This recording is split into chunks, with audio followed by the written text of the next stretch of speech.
Ladies and gentlemen, we move on to our next panel discussion, which is on the state of skill development and employment. And we have the pleasure of having with us Mr. Karma Namgyal Bhutia, who is Secretary, Skill Development, Government of Sikkim. Mr. Kumar Sharma, Commissioner cum Secretary, Commerce and Industries Department, again from Sikkim.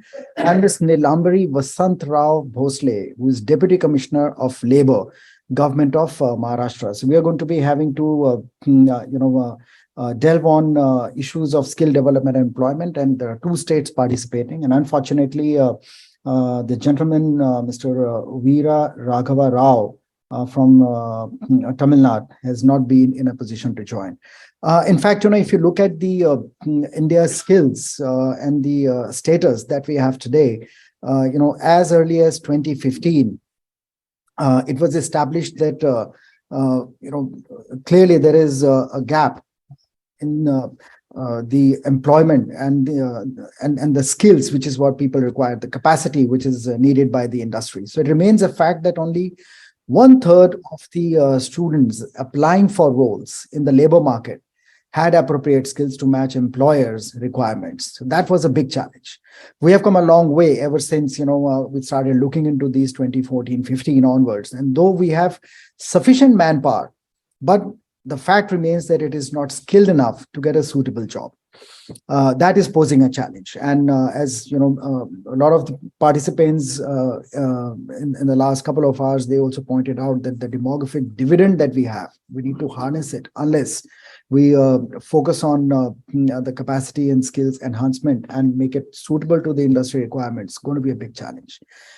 Also estimated that less than 5% of India's workforce has any vocational training, and that's something which is we are aware, and all of us in our different capacities in different states are working on.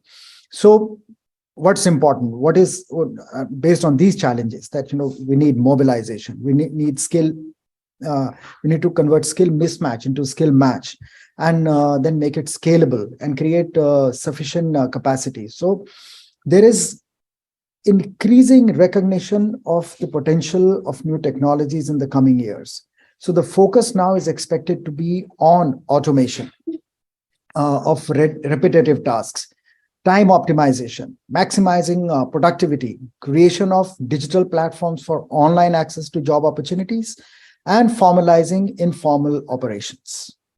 So at this moment, I'll stop here and start inviting our panelists. For the benefit of the participating panelists, we will divide the discussion in three parts, three questions.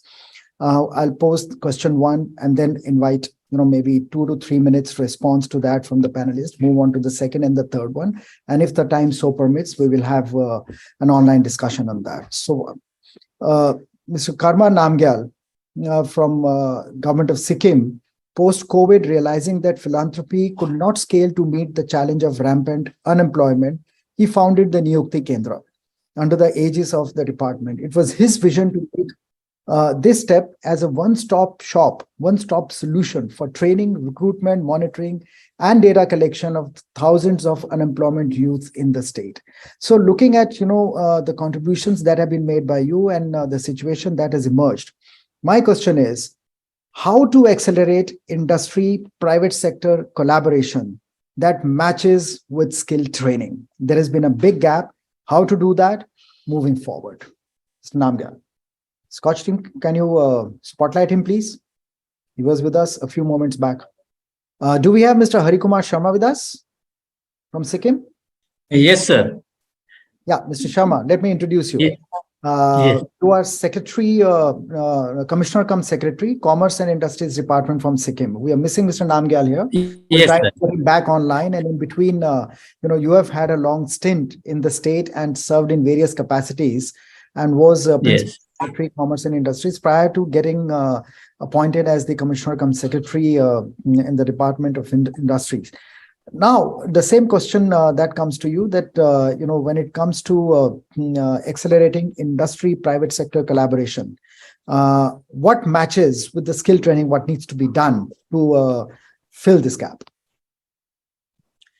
Sir, exactly, Sikkim is a very small state, and there are a number of pharmaceutical companies which have landed in Sikkim due to this NIP. Am I audible, sir? Yes, you are. Please go ahead. Yeah. See, because of this NIP 2007, the new scheme that has been launched by the government of India for northeastern states, number of pharmaceuticals companies, they have already landed in Sikkim. But due to the lack of skilled trained people available in the state of Sikkim, lot of our workers from outside the state, they migrated to Sikkim and they're working in the state of Sikkim. And so far, we do not have, so far in the sense last 3-4 years, we had no even a single institute dealing with these pharma companies. And now the government of Sikkim has already started to institute on B Pharma and D Pharma.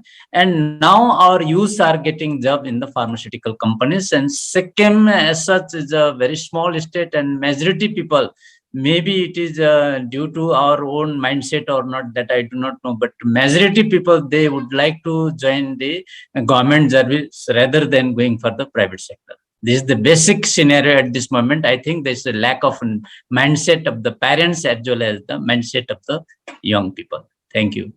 No, you have posed a very big question here that, people are not looking at getting into private sector. What is the fear? Why is it not happening? And, the government itself is not offering too many opportunities. That means to say that the youth will remain unemployed for a very long time. And then the demographic dividend will become a demographic disadvantage. Mr. Sharma. Yeah. See, we always see Sikkim as a state, but if you see population-wise, it's a very, very, very, very small state. So far, our total population is 7 lakhs, not even 7 lakhs. So that way, our people are not that much advanced in many respects. But as far as employment is concerned, people are more concerned towards the government job than the private sector jobs. And now government has dragged a number of policies through which the minds of the people are dragged towards self-employment. And in many of the departments, already in the new policies has been launched by the government, and people are attracted. As I said, that government of Sikkim under Commerce and Industry Department also has launched one scheme called Skill Youth Startup Scheme. Under this schemes also, a lot of youths are getting benefit, and they are establishing their own units with the bank supports, provided subsidies 35% from the government side. Great. So I'll come back to you with my next question. But in the meanwhile, let me invite Ms. Nilambari Vasantrao Bhosale, who is Deputy Commissioner of Labour, Government of Maharashtra, who has been instrumental in state-level policy framing for construction workers and has got building construction workers registered and extended scheme benefits to workers. She's also successfully handled the charge of Secretary of Construction Workers Board. And as a nodal officer, she is responsible for the implementation of the reforms suggested by the Department of Promotion of Industries and Internal Trade under the umbrella of Ease of Doing Business. So, Nilambari ji, my question to you is how to accelerate industry-private sector collaboration that matches with skill training, given the imperatives that you have in your state. Nilambari ji, are you there? You were there with us till about a couple of moments back. She's trying to connect me. Okay. So Nilambari ji, I want to ask you the same question, which is what I posed to Sikkim, on how to accelerate industry private sector collaboration that matches with skill training, and what are your imperatives? By the time she comes back, let me go back to Mr. Sharma. Ask you another question on, there is another problem, which is what we find all across there, that the participation rates of working age women in labor force is quite low. What is the situation there, and how are you trying to correct this? I see we are joined by Mr. Namgyal. Namaskar. Mr. Namgyal, it's Very Yes, sir. interesting, the kind of initiatives that you have taken, but moving sir. beyond the Niyukti Kendra, which is what you have done, which is, is an attempt to fix the problem of training and employment and recruitment. How are you accelerating industry private sector collaboration, matching with skill training so that, absorption by the industry could accelerate? Okay, I think that is a very, very big question. I think it circumstances every thing. So, what we have started this Niyukti Kendra. It's a 1 point convergence of all skilling. It's a full ecosystem of skilling plus employment, everything. So, what we are looking at is the convergence of all the basic programs and schemes of the various departments which the government or our forefathers, our thinkers, in the first place, they made for example, the Apprenticeship Act of 1961. That act, the establishment of ITIs way back in immediately after the independence, and when Sikkim joined the mainstream India in 1975. I think the first one of the first major improve or whatever say first landmark of joining the Indian mainstream was establishment of a center of excellence ITI at Rampur. So what it does is for a small, very Sikkim is not, of course, we are doing very well in pharmaceutical. Now what we are trying to do is we are trying to bring in skill and enter bestow the skilling qualities right from the early age, right from the schooling or right after the schooling or right after the school dropouts, they come. We start off with the entrepreneurship programs and we go on the job trainings, and on the job trainings they will be absorbed as apprenticeship being paid at a minimum wage, which we have notified. So I think this way the local Sikkimese people who are not very akin to industrial kind of training. Our people are more akin to hospitality and all these kind of things. So what we are doing is, I think it is a transition from a traditional way of farming and traditional way of livelihood into development of industry, so that whenever industries come to our state is fully equipped with skilling people, or at least people who can adapt very easily to new technologies, and they will be understanding all these new technologies. Thank you. So I'll come back to you with my next question. In between, we are joined by Mr. K. Veera Raghava Rao. Are you with us, sir? Mr. Rao? Yeah. Good evening, everyone. Regret for delayed joining. No I had problem. a meeting with the chief No, I can understand. secretary. So thank you very much for being with us. I'm very happy to be part of this panel discussion. Yeah. Please. So, let me introduce you to our delegates and our fellow panelists. You are Director of Employment and Training, Department of Employment and Training at Tamil Nadu. Recipient of SKOCH Award for creation of farm ponds in Ramananthapuram aspirational districts. You had fruitful stints in Madurai and Tiruvallur districts as well. And I must add that your efforts are credited with implementation of schemes for welfare of persons with disabilities in Madurai. And, having implemented electoral practices in creating voters' education and electoral participation in the district. So you have had a wide gamut, a pretty wide canvas of having to contribute. So when it comes to skill training, India, we call India as being the skill capital of the world. And the commitment is made evident through the structured efforts that we have been making since 2014-15. What the problem that we see is that, till such time there is a mobility across borders, meaning international mobility, the workforce internally itself, is becoming largely unemployable because of the skill mismatch. And on top of that, encouraging international mobility will be another issue. So how do you see these two getting corrected over a period of time? Yeah, thank you for a very kind introduction, and also thanks for giving this opportunity, raising very important pertinent points. We, a very young country, the Indian youth are having enormous opportunities now. And also we being very professionally qualified and a lot of English speaking youth are seeing various international opportunities, grabbing it. And particularly our main focus is on skilling the youth. Because we on interaction with various industries, the main problem today in our system of training is a lot of gap between education institutions, what is being trained in our academic curriculum, and also the requirements of the industry. That gap is there. That gap is the one which our various programs are being designed by governments to meet that gap and make our youth ready for taking up opportunities in various industries and also service sector. So our focus should be on skilling the youth. Second, the opportunities we should not only see in the domestic market, and various international opportunities are there.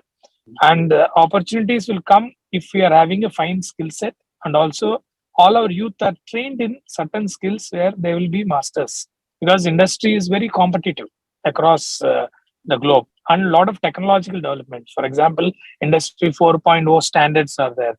Aptly in Tamil Nadu, we are having government ITIs. I, as a director of employment and training, see both wings. Training wing, we are having around 91 government ITIs, where we are improving the infrastructure to the standards of Industry 4.0. So that around 25,000 children who are getting admitted in all our government ITIs, we are going to make them well versed with all these Industry 4.0 requirements, so that they will be ready with these skill sets the moment they finish ITA course. All these children are 10th and 12th pass. Basic qualification is 10th. Most of them are 10th and 12th pass. They are joining. So most of them are academically poor and economically poor. When we train them, right now itself our placement percentage is around 75%. Once we do that, they get good opportunities. Another aspect, particularly the project which we have presented for this, is my job, my choice. That is very, very important, because in Tamil Nadu, a lot of youth, it's very industrialized. You all very well known, and a lot of places, service sector is thriving. A lot of youth are checking and waiting for opportunities, because they are being enabled with the one single platform where we keep conducting job fairs. For example, last 1 year we have done around mega job fairs, around 66, almost about 5.6 lakh youth have participated. More than 16,000 companies participated. We have done a placement, 1 lakh placement. Recently, our Honorable Chief Minister has participated and given 1 lakh order also. This primarily our department is playing role of a bridge between unemployed youth and also the companies. It's not that youth only are searching. Attrition is a problem for industry.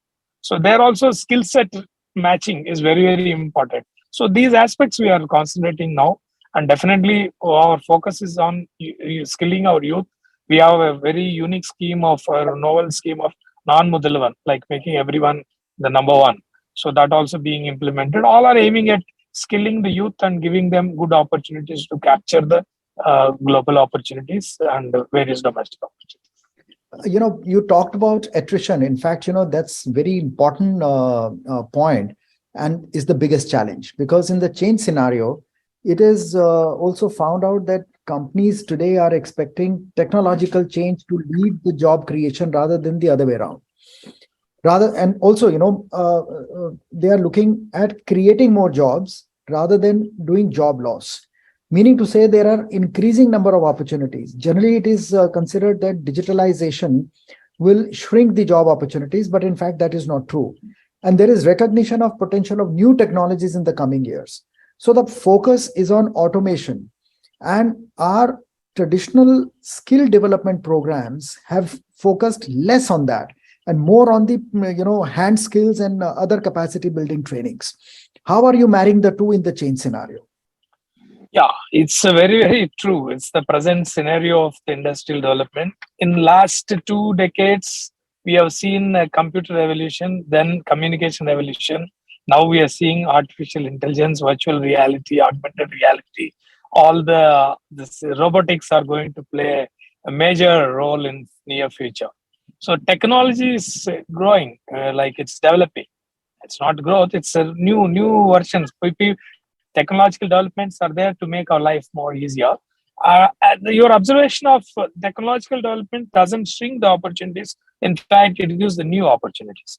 But if we don't skill ourselves and change and adopt the modern developments, technological developments, we will lose those opportunities, and these opportunities will be captured by those who are competent in this. So, keeping this in our mind, we are concentrating both aspects: long-term skilling and short-term skilling. Long-term skilling, like our engineering, polytechnic, and ITIs.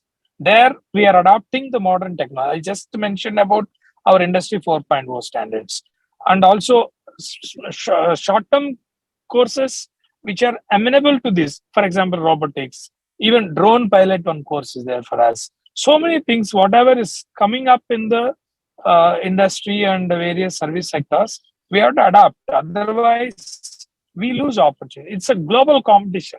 If we lose, some other country, some other geographical location will catch up. See, those days, now all our youth are ruling IT industry. We have a eminent historical example where we have succeeded. Same thing, our next generation should not lose out. We should adopt these aspects of what are the current trends in technological developments: robotics, artificial intelligence, augmented reality, virtual reality, digital printing. So many aspects are coming. All these are not only IT industry. It is useful in across manufacturing, various sectors. And also, startup ecosystem is very good now. The innovation, globe is in our hand. Gone are the days where opportunities and knowledge is not in everybody's domain. It's the cell phone itself is giving an opportunity of knowledge and opportunity in everybody's hand. So definitely we will work in this direction to capture all this, to make our youth and the young generation life easier and better, and making our India more vibrant and stronger. Absolutely. I agree with you. Mr. Namgyal. Yes, sir. Yeah. So the same aspect vis-a-vis your state and, the efforts being made by you in terms of technology adoption, looking at expanding the job opportunities, but at the same time posing a challenge to skill development.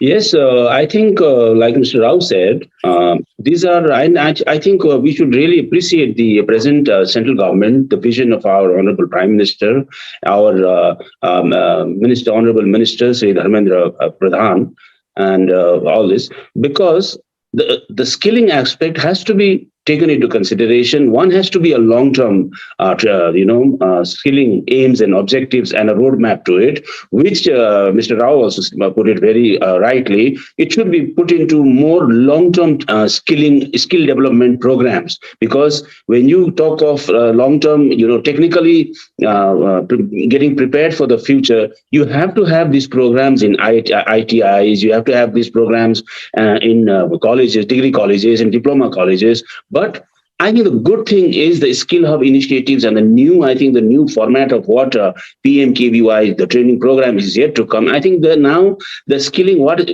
was usually done post, the schooling periods, or someone drops out of school. Now the skilling is being brought. And the age of skilling, starting the skilling in our youth is now being brought down. It's starting right from very tender age. So I think that is a very long-term kind of strategy which would solve, or at least help India stay on top of it.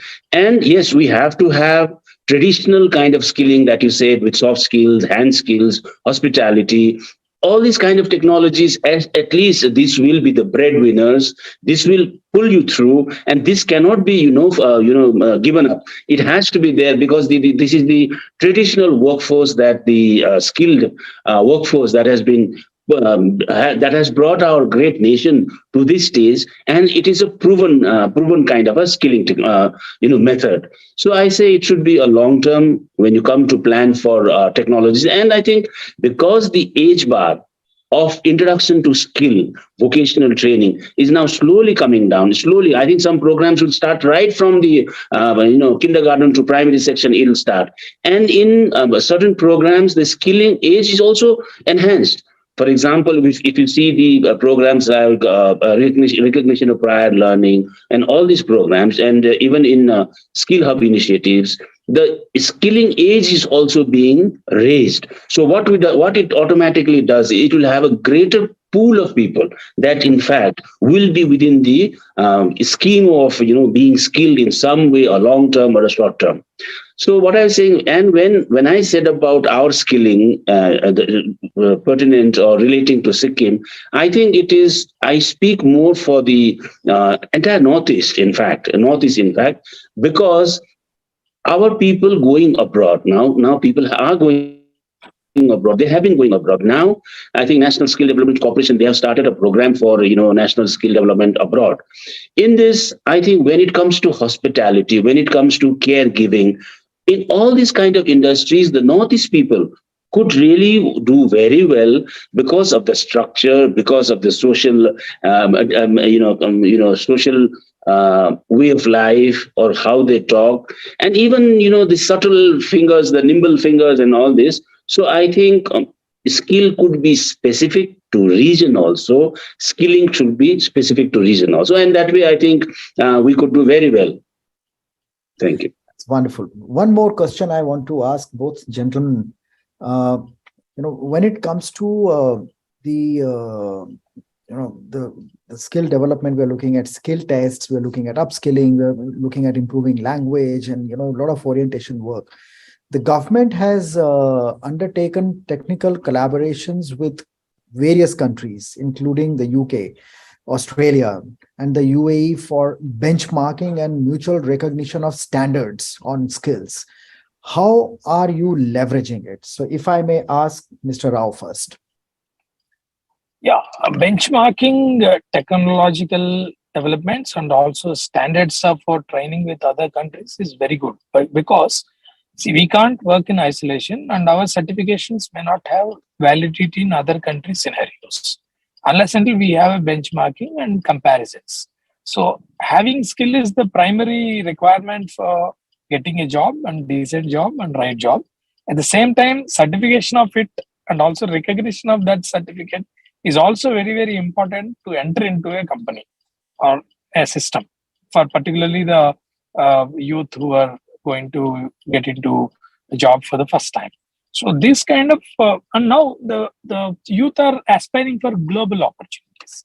In such scenario, we should have standard comparisons and this benchmarking of our courses, training courses, and also certifications. Then the youth who are trained here with this collaboration with other country models and also their standards, they get the global opportunities. And also these standards are well accepted across other countries. Just benchmarking with one country, say for example, Australia or Singapore, other many countries who are recognizing this will also accept the opportunities, will give opportunities for this. So definitely that is very, very important and required also. Accordingly, we have our PMKV, NSDC designed programs are having comparison benchmarking like this. And we are also in our state, our ITIs, when we are comparing with other standards and collaborating with industry partners and implementing this Industry 4.0 standard labs, this benchmarking and comparing other international standards is also incorporated in it, so that our children will get good opportunities in international market. So that's very, very essential. Mm-hmm. Thank you. Mr. Namgyal? It is very important that a certain certification or a certain degree which has been issued to a trainee, a trained person, has to be recognized, whether it is within our state or whether it's in the country, or especially in case of when someone once aspires to go abroad. So what I believe is, see, I think this skilling certification, I think, should come and converse on a global level, because if someone wants to go abroad, I think the first requirement is the visa. No, to apply for a visa, someone has to apply for a job. Let's say some organic farmer from Sikkim wants to apply for an organic farmer post in, let's say, Kyoto in Japan. There has to be a certification that has to be attached, a recognized certification, which will at least hold good for him to get a visa to Japan. So the entire process of skilled people going abroad is in the very first instance, when they go for immigration, they will have to have a certification which will make the host country, the importing country, have a sense of, they will feel that yes, someone has come to work here, he has got the adequate skill, he has been certified. So I think certification is the most important. And I think in this, I also want to say that there is a program called recognition of prior learning. Someone is already an organic farmer, but that person or someone, let us say, I think, for example, cattle breeding and dairy milk, Indian people are, village people are already very, very, if they want to do organic farming or organic dairy raising, they are already, they have got a full set of skills. But for that person's son, a young person who could go abroad to an organic farm or dairy farm, he needs a certificate for applying for the visa. So I think certification, the process of certification, yes, it will have is people may misuse the simple process of, acquiring a certificate like, recognition of prior learning. But I think in the short term, for example, someone is a very, very fantastic cook. See, if he wants to apply not to a 5-star, he wants to go to a, what to say, street side hotel or something like that. He wants to go and work in maybe in Korea or Japan. He will have to have a certificate. Otherwise, the very process of getting a visa doesn't work. So I think in terms of, short term sending off our people abroad for better opportunities should have shorter term certification. And yes, of course, when it comes to institutionalized certification like the engineering degrees, the diplomas or the ITI, and these like, for example, NCVT, National Council of Vocational Training, and the State Council of Vocational Training, they should at least in amongst our friendly countries or amongst the Commonwealth, or at least some kind of a platform should be created where NCVT and SCVT certification is recognized to a certain degree so that people can aspire to go there. And learning is always a lifetime process. Like learning is always, you don't go for a skilling program and you become a master. You have to reskill, upskill. So I think a person who goes for 6 months training on a livelihood skill like spa and therapy or something like that, or a chef, multi-cuisine chef, they have to upgrade themselves. It's a long process that will never end, So I think certification is a very key issue on this. And if we have enough checks in place so that it is not misused, we have to have a better certification program. I know. I mean, I would tend to agree with you because this information asymmetry on multiple fronts can be taken care of by the recognition of prior learning, which is what you're talking about, which is one good promising way to counter the same. Yes. And as pointed out by the other panelists, creating possibilities for private sector engagement. It is crucial that the skill has to match, which is what has been a factor known to all of us. But yeah, important part is that we have to create internship opportunities for a kind of an exchange program wherein the possibility that foreign nationals are inducted in. I mean, there is kind of a student exchange program. So similarly, the internship exchange program may also go to help to a great extent, and apprenticeship, which is what everybody is talking about. So I think some of the things, which is what. Can I add a word here? Yes, Can I add a word? See, Sikkim has got a lot of pharmaceutical companies, and there are, they employ a lot of laborers. Sometimes, as per the factory's profile, sometimes they have a regular kind of a labor supply requirement, and sometimes, for example, a company manufacturing, let's say, ceiling fans. Normally, they are on the lull side when it comes to the winter period and the manufacturer closed down. So the supply demand of labor is fluctuating. Now, what we have seen here is because of the certification problem, because these people, let us, for example, a person who has been working in the boiler for the last 10 years, he's got all the, am I audible, sir? Yeah, you are. Please go ahead. So that person has got all the skills to run that boiler. But now, for the management to upgrade him, to say that, okay, now you can become a foreman, or now you can become a junior engineer, or you can be a thing. Now, because the certification is in the absence of certification, these kind of talented people, and our countrymen are very, very good with, machines and all these kind of robust kind of, machines that we have, like lathe machines, boilers, everything. But because of the lack of certification, that particular person is always perpetually he is a labor, and he has no certification unless and until the management itself is so kind to him and recognize him. So it is all dependent on one's person's empathy or a compassion for that worker. But if otherwise, because of the non-certification process, a laborer in a factory is perpetually a laborer and cannot rise up the ladder to management. So this is also very important. Mr. Rao, one last question, taking a cue from what Mr. Namgyal is talking about. Is it also a problem in your state? And if yes, how have you fixed this? See, in our state, labor shortage is there. It's like a lot of labor movement is inflow. We are having a lot of inflow. See, it's all like basic workers like construction or even service sector. It's all labor who are coming in from various other parts of the country.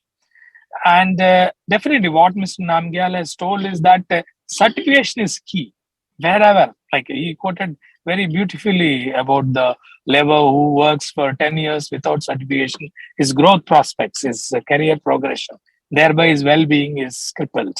So certification and elevation in their career and also recognizing the talent of individual through certification is very, very important. At the same time, if we analyze the scenario of Tamil Nadu, a lot of basic labor are coming from outside, but at the same time, local people are looking at opportunities in other countries. It's all like migration of both out and in is there from Tamil Nadu. Our people are moving to other places like West Asia, Singapore, and IT sector, particularly in the southern part of India. Most of them are going to US, UK, Europe, Australia, these places, IT engineers are not going. Whatever the scenario, but we need to have a proper skilling, reskilling, upskilling, regular skilling. Then only we will keep our labor, whether it's domestic or labor who has come from outside. Industry doesn't make any much difference. For economy doesn't make any difference. What it requires is a right labor, right skilled person for the right job. That will let the economy thrive. So we need to concentrate on that. We need to concentrate on continuously skilling. Accordingly, we have a lot of design policies and we are implementing all these programs of skill training and also giving good skill sets during academic career itself, during college time itself, so that they'll be ready. So this is the scenario and this will be a continuous process. We can't, skilling is a continuous exercise. It keeps on changing.